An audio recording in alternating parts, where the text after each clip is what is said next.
తెలంగాణలో 3 కార్పొరేషన్లు 7 మున్సిపాలిటీలు ఉన్నాయి. ఇక్కడ కూడా ఇన్ని మున్సిపాలిటీలు లేవు.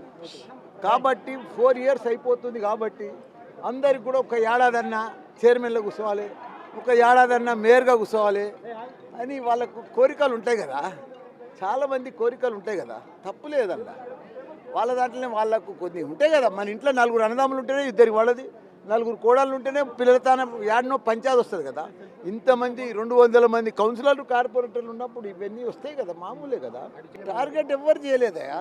అరే రామా, నన్ను ఎవరు టార్గెట్ చేయలే. మా దాంట్లోనే మాకే గ్రూప్ తగాదాలు ఉంటాయి, పాలిటిక్స్ ఉంటాయి, ఒక ఏడాది ఎక్కుదామని కోరికలు ఉంటాయి. ఇవన్నీ కోరికలు దిక్కేలా ఒకటి అన్న పోయిందా నాకెందుకు తెలియదా? నేను గోవా పోయింది వాళ్ళతోటి, కార్పొరేటర్లతోటి. నేను దుబాయ్ పోయింది కౌన్సిలర్లతోటి. నేనేం విహారయాత్రలకు పోలే. అవిశ్వాసం దాంట్లో ఇవన్నీ కావద్దు. బాగా మెంటలీగా ప్రాబ్లమ్స్ ఉంటే కౌన్సిలర్లు కానీ కార్పొరేటర్లు కానీ డిస్టర్బ్ ఉంటే వాళ్ళని దోలుకపోయి సముద్రం ఒడ్డుకు అక్కడ శాంతింప చేస్తే కూల్ అయి వస్తున్నారు. మెడిచల్ దోలుకపోయినా సక్సెస్, పిడిదాజు కూడా తీసుకుపోయినా సక్సెస్. ఇప్పుడు మా దగ్గర ఇప్పుడు మళ్ళీ గోవాకు ట్రిప్ వేస్తారు వాళ్ళు, మన పోచారం వాళ్ళు, మన తుమ్కుట వాళ్ళు. గోవాకు పోతారు, హ్యాపీగా తిరుగుతారు. గోవాకు పోయి ఏం చేస్తావు? గోవా ఆడ 3 బీచ్లు ఉన్నాయి. మంచిగా ఇంత మంచిగా బీచ్ల పక్క కూర్చుంటే మనిషి ఫ్రెండ్లీగా ఉంటారు, జర మనశ్శాంతి అవుతుంది. అందరు కలిసి మెలిసి ఉంటారు ఫ్యామిలీలతో పోయి.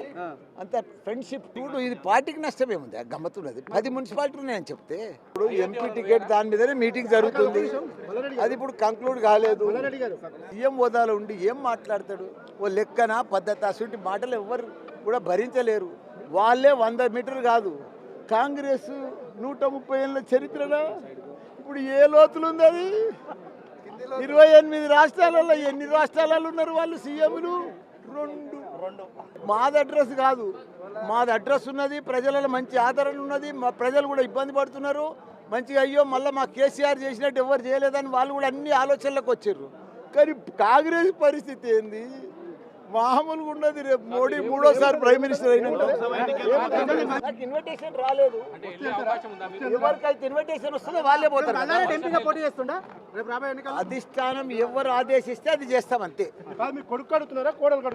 ఎవరికి అడుగుతలేము, అధిష్టానం మీద డిసైడ్.